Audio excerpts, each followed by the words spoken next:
Although we don't have exact dates yet, the annual Made by Google fall launch is fast approaching. We're expecting to see the Pixel 7 and 7 Pro, maybe alongside some other surprises.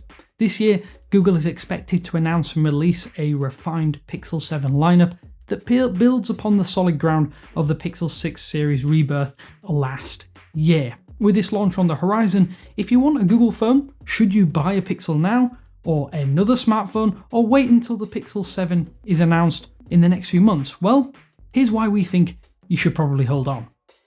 Thanks for watching 9 to 5 Google here on YouTube. Remember to thumbs up, hit subscribe, and then tap the bell icon to be among the first to watch our upcoming videos. Google's soft reveal of the Pixel 7 and 7 Pro back at I/O in May leaves little to the imagination this year. During its regular keynote, the company revealed the Pixel 7 and 7 Pro are, as we would have thought, coming later this fall. We even unexpectedly received a first look at the design of each phone in the new lineup several months early. The biggest and most visible change that we will see straight away is to that camera bar.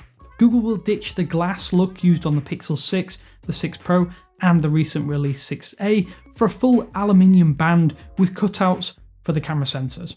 Google later confirmed that the Pixel 7 will ship in obsidian, snow, and lemongrass colours, while the Pixel 7 Pro will switch lemongrass for a green hazel colourway. Sadly, there will be no soft touch glass this year. Annoyingly, we could be getting glossy finishes once again. The key improvement we're hoping for this year, and the core differentiator of the Pixel series at this point in time, at least from the Pixel 6 series, is the inclusion of a second generation Google Tensor chip, which includes Google designed hardware to enhance the many machine learning powered features. For example, the currently exclusive Magic Eraser feature in Google Photos, and the digital improvements to your camera shots that are able to be quickly processed by the Tensor chip's hardware. The first tidbit that we here at 9 to 5 Google uncovered about the Pixel 7 is that it will unsurprisingly be powered by that second generation Google Tensor chip with the model number GS201. The information was discovered through the addition of an internal Google developed board Cloud Ripper to apps on the Pixel 6. Google confirmed the use of this new processor on stage at I/O 2022, but actually didn't share any performance details. A report though claims that it will be made by Samsung once again, but based upon a 4nm process, which is an improvement over the 5nm based first generation Tensor that you will find in the Pixel 6, the 6 Pro, and the Pixel 6a. We did find that the model for this unreleased device will come with a modem coded G503B. Using context and past naming habits from Samsung, we're confident that this modem will be the Exynos Modem 5300, which at this point in time is unreleased.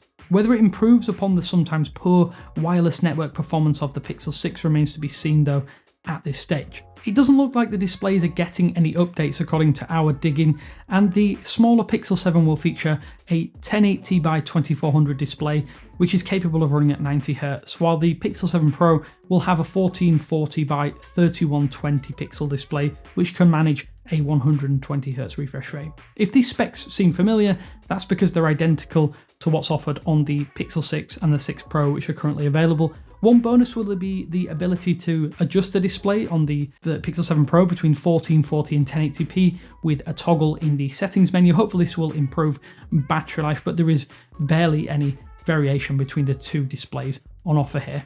Another report also hints that the Samsung GN1 main sensor, that 50 megapixel sensor added with the Pixel 6 series, is getting another run out here with the Pixel 7 series.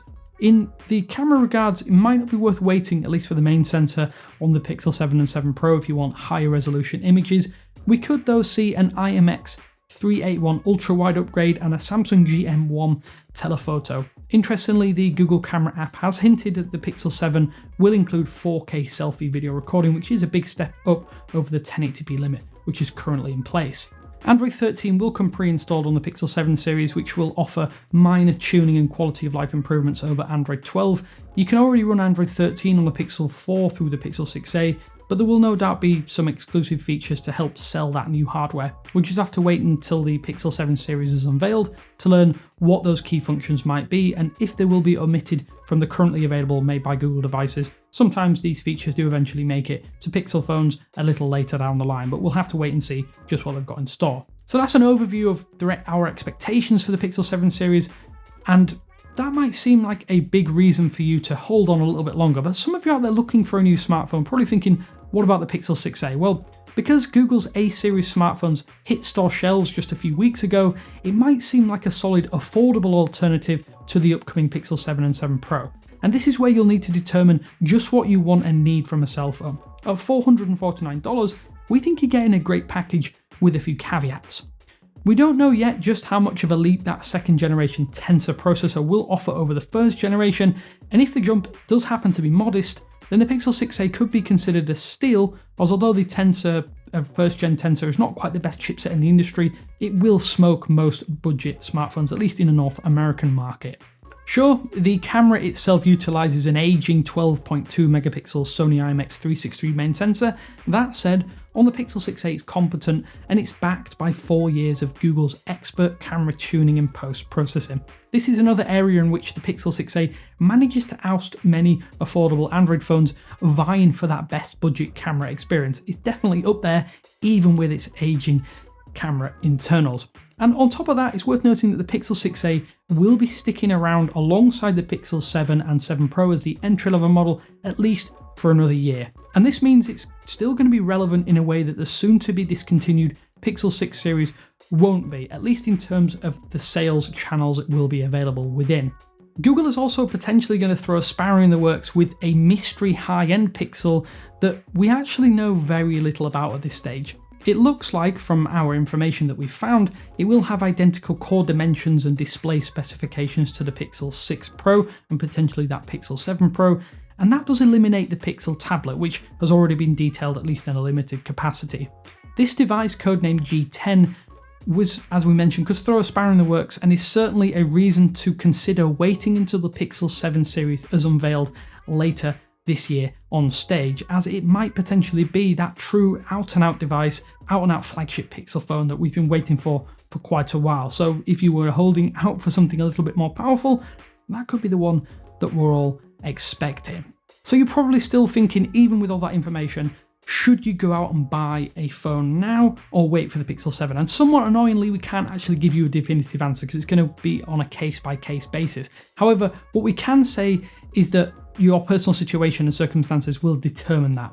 If you must have the latest and greatest Google chipset or the most recent device in a lineup, then we'd say hold out a little longer and wait for the Pixel 7 and 7 Pro.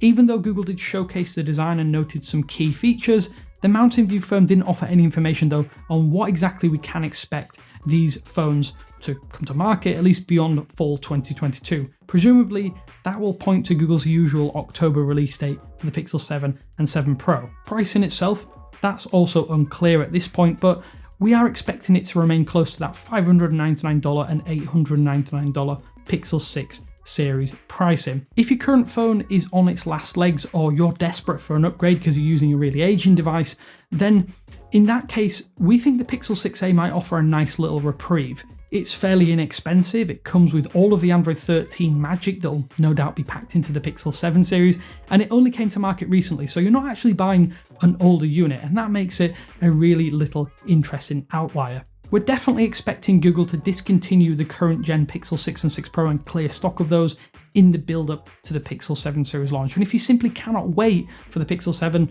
the late 2021 duo is now starting to see some major discounts at retailers across the globe. On top of that, incentives and free gifts make the Pixel 6 and 6 Pro a good option for most people. You'll still get long-term updates and the same Android 13 experience.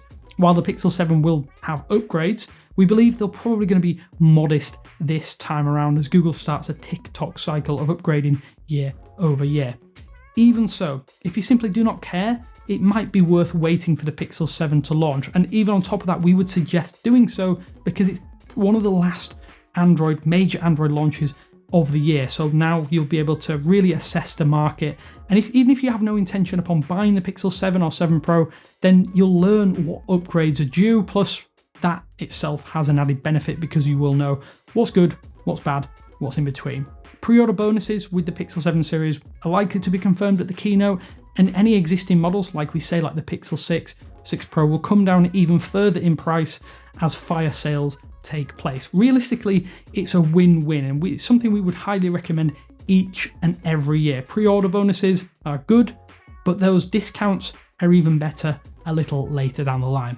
Hopefully though, this video has given you some sort of indication of what to do if you are looking to upgrade your smartphone. And granted, there isn't anything particularly groundbreaking about what we're saying. Hopefully it's helped you.